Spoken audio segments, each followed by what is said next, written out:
আজকের আলোচনার বিষয় হচ্ছে feeling gap with clue. Class 6 থেকে শুরু করে class 6, 7, 8, 9, 10, SSC, HSC, degree, honours প্রত্যেকটা ক্লাসে কিন্তু ফিলিং গ্যাপ থাকে। এবং আমরা কি করি এই ফিলিং গ্যাপটা, বিশেষ করে যারা নবম এবং দশম শ্রেণীর শিক্ষার্থী বা এইচএসসি শিক্ষার্থী, তারা কি করেন, এগুলো মুখস্থ করেন, প্রিভিয়াস বোর্ড প্রশ্নগুলো মুখস্থ করেন, নমুনা প্রশ্ন মুখস্থ করেন। শোনেন, মুখস্থ করে ফিলিং গ্যাপ পরীক্ষায় আসবে না। ফিলিং গ্যাপ পরীক্ষাতে আসার সম্ভাবনা খুবই কম। আপনি যদি প্রিভিয়াস বোর্ড প্রশ্নগুলো অ্যানালাইসিস করেন, দেখবেন খুব একটা কমন আসেনি। ধরতে পারেন যে ওই 5 থেকে 10% কমন আসার সম্ভাবনা। কমন আসলে পারবেন, না হলে পারবেন না, এই হিসাব করে লাভ নেই। আরেকটা ব্যাপার হচ্ছে কমন কিভাবে আসে দেখেন, এইটাই আসবে, বাট এই সেন্টেন্সে বা এই গ্যাপটার মধ্যে যেখানে যেখানে গ্যাপ আছে আপনার পরীক্ষাতে সেই জায়গাগুলোতে গ্যাপ থাকবে না, গ্যাপ থাকবে নতুন জায়গাতে। তাহলে মুখস্থ করেও কিন্তু খুব একটা লাভ হবে না। এই জন্য আমি আপনাদেরকে বলে আজকে শিখে নেন কিভাবে এই ফিলিং গ্যাপ করতে হয়। আবার আপনি যদি বাংলা অর্থও করতে পারেন, তাও আপনি পারবেন না। কারণ কি, এই যে দেখেন এখানে কি করতে হয়, আপনার প্রয়োজন অনুযায়ী কিছু ফর্ম চেঞ্জ করতে হয়। এখানে কিছু শব্দের ফর্ম চেঞ্জ করতে হয়, মানে নাউন আছে অ্যাডজেক্টিভ করতে হবে, অ্যাডজেক্টিভ আছে নাউন করতে হবে, চেঞ্জ করতে হবে। তো আপনি যদি বাংলা অর্থ করতেও পারেন, তাও কিন্তু এটাতে মার্ক পাবেন না। তো আজকে আমি আপনাদেরকে শিখাই দিচ্ছি কিভাবে এটা করবেন, কিভাবে শিখবেন। ওকে, প্রথমে আসেন, প্রথমে খেয়াল করবেন গ্যাপের আগে কি আছে। দেখেন এখানে কি আছে, দি আছে। দি হচ্ছে একটা আর্টিকেল, আর্টিকেলের পর কি বসে, নাউন বসে। তাহলে এখন আপনাকে চিন্তা করতে হবে যে এর মধ্যে নাউন কোনটা, অথবা কাকে নাউন বানানো যায়। দেখেন এখন আপনি তো আর এখানে প্রিপোজিশন বসাবেন না, এই অনেকগুলা প্রিপোজিশন আছে, এখানে তার প্রিপোজিশন বসাবেন না। তাহলে আপনাকে এখন খেয়াল করতে হবে নাউন বসাতে হবে, এবং যাকে নাউন বানানো যায় এমন কাউকে নিতে হবে, অথবা যেটা নাউন অবস্থায় আছে সেটাকে নিতে হবে। তাহলে দেখেন, the development of Bangladesh depends on the dash of its villages. এই ভিলেজে মানে গ্রামের উন্নতির উপরে। তো এখানে এই যে ওয়েলফেয়ারটা হচ্ছে নাউন, এটা নিতে পারেন ওয়েলফেয়ার। দেখেন আমরা এখানে নিলাম ওয়েলফেয়ার। এবার দেখেন, তাহলে the development of Bangladesh depends on the welfare of its villages. It is, খেয়াল করেন এই যে বি ইজ, ইজ হচ্ছে বিভার বা লিঙ্কিং ভার্ব, এরপরে কি বসে, অ্যাডজেক্টিভ বসে। তাহলে এখন আপনাকে চিন্তা করতে হবে যে এর মধ্যে অ্যাডজেক্টিভ কোনটা, অথবা অ্যাডজেক্টিভ কাকে বানানো যায়। দেখেন it is dash to keep the villages, adjective কোনটা, এই যে এসেনশিয়ালটা হচ্ছে অ্যাডজেক্টিভ। ওকে, এখন এখানেও আপনি আর্টিকেল প্রিপোজিশন নিয়ে চিন্তা করবেন না।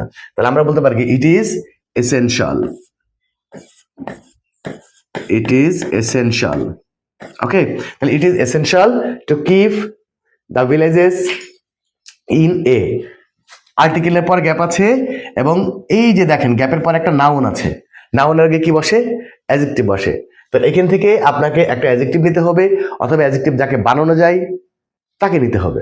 তাহলে আমরা এখন নিতে পারি কি, দেখেন এই যে ফ্লোরিশ মানে উন্নয়ন বা উন্নতি, এইটার ভার্ব এর 3 নম্বর ফর্ম হচ্ছে অ্যাডজেক্টিভ। অর্থাৎ আমরা এখানে নিব কি, ফ্লোরিস্ট। এই যে ফ্লোরিস্ট, ফ্লোরিস্ট কন্ডিশন মানে উন্নত condition. Okay, to keep the villages in a florist condition মানে উন্নত অবস্থা। এ গুড কমিউনিকেশন ইজ এসেনশিয়াল। দেখেন এসেনশিয়াল হচ্ছে অ্যাডজেক্টিভ, আর দি ডেভেলপমেন্ট এটা হচ্ছে একটা নাউনের অংশ। তো অ্যাডজেক্টিভের পরে বা একটা সেন্টেন্সের মধ্যে যত অংশ যোগ করবেন, প্রত্যেকটা অংশের আগে কি লাগবে, একটা প্রিপোজিশন লাগবে। তার মানে এই জায়গাটা হচ্ছে একটা প্রিপোজিশনের জায়গা। তাহলে এখন আপনি চিন্তা করবেন যে এর মধ্যে কোন প্রিপোজিশন নেবেন, একটা আছে ফর, একটা আছে উইথ, কোনটা নেবেন, এসেনশিয়ালের সাথে অ্যাপ্রোপ্রিয়েট প্রিপোজিশন হিসেবে ফর বসে। ওকে, তাহলে আমরা এখন নিব হচ্ছে ফর। এই দেখেন, তাহলে হচ্ছে a good communication is essential for the development of the villages. Okay, এবার আসেন, এবার আছে দিস ইজ ইন্ট। দেখেন একদম সেন্টেন্সের শুরুতে গ্যাপ, এবং এখানকার সাবজেক্ট কিন্তু হচ্ছে আওয়ার গভর্নমেন্ট।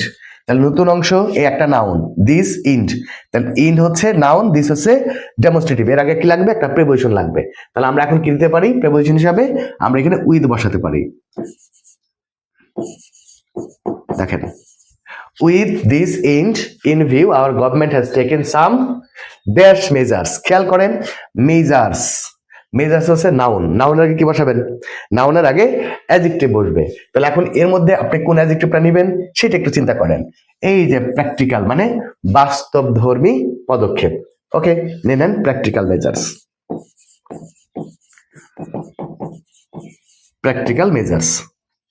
ওকে, এবার আসেন এগেইন, আবার দেখেন এই যে আরেকটা নাউন আছে, নাউন আগে কি লাগবে, একটা প্রিপোজিশন লাগবে। ওকে, তাহলে এখন কোন প্রিপোজিশন নেবেন, dash education a nation can not prosper, মানে শিক্ষা একটা জাতি উন্নতি করতে পারে না, মানে শিক্ষা ছাড়া একটা জাতি উন্নতি করতে পারে না। তাহলে আপনি কি নেবেন? উইদাউট। প্রিপোজিশন হিসাবে কি নেবেন? উইদাউট। তাহলে again, without education a nation can not prosper. Education dash the soul and dispels the darkness of dash. খেয়াল করেন এখান থেকে শুরু করে এই পর্যন্ত যে সেন্টেন্সটা, যে ক্লজটা, এই ক্লজের মধ্যে ভার্ব নেই। তাহলে আপনাকে এখানে যেটা নিতে হবে সেটাকে ভার্ব হতে হবে। তাহলে এর মধ্যে ভার্ব হিসাবে কি আছে? আমাদের আত্মাকে শিক্ষা কি করে? আলোকিত করে। এই যে ইলুমিনেট, এটার মানে হচ্ছে আলোকিত করা। ওকে, তাহলে এখন এইটা আপনাকে নিতে হবে ইলুমিনেট। ইলুমিনেট। এখন এইটা হচ্ছে সাবজেক্ট, সাবজেক্ট হচ্ছে থার্ড পারসন সিঙ্গুলার নাম্বার, এই জন্য এই ভার্বের সাথে একটা এস যোগ করতে হবে, অর্থাৎ illuminates. Education illuminates the soul, এই শিক্ষা হচ্ছে আত্মাকে পরিশুদ্ধ করে, and dispels the darkness of dash, এবং অন্ধকারকে দূর করে। কিসের অন্ধকার? ড্যাশ। এখানে দেখেন প্রেপোজিশন আছে, কি আছে? প্রেপোজিশন। প্রেপোজিশন আবার কি বসে? নাউন বসে। তাহলে এখানে আপনাকে নাউন নিতে হবে। কিসের অন্ধকার দূর করে? অজ্ঞতার অন্ধকার দূর করে। এই যে ইগনোর, এর নাউন ফর্ম হচ্ছে ইগনোরেন্স। দেখেন আপনি যদি সরাসরি ইগনোরটা বসায় দেন, এখানে যদি আপনি ইলুমিনেট বসায় দেন, তাও কিন্তু আপনি মার্ক পাবেন না, আপনাকে চেঞ্জ করতে হবে। কিন্তু যদি আপনি ফ্লোরিস্টটা সরাসরি বসায় দেন, মার্ক পাবেন না। তারপরে কিন্তু বুঝতে হবে, শিখতে হবে। তাহলে এটা কি হবে? ইগনোরেন্স। ইগনোরেন্স। দেখেন ডার্কনেস অফ ইগনোরেন্স মানে অজ্ঞতার অন্ধকার দূর করে। So our country can not progress, we can remove illiteracy. দেখেন এইটা একটা ক্লজ, আর এইটা একটা আরেকটা ক্লজ। এখানে একটা সাবজেক্ট আছে, ভার্ব আছে, এখানেও সাবজেক্ট আছে, ভার্ব আছে। তাহলে মাঝখানে কি লাগবে? মাঝখানে একটা কনজাংশন লাগবে। তাহলে এখানে কনজাংশন কি আছে? এই যে টিল একটা কনজাংশন আছে, কিন্তু এখানে অর্থ অনুযায়ী কি দিতে হবে? আনটিল, মানে যতক্ষণ না পর্যন্ত আমরা আমাদের ইলিটারেসিকে রিমুভ করতে না পারি। এই যে আনটিল।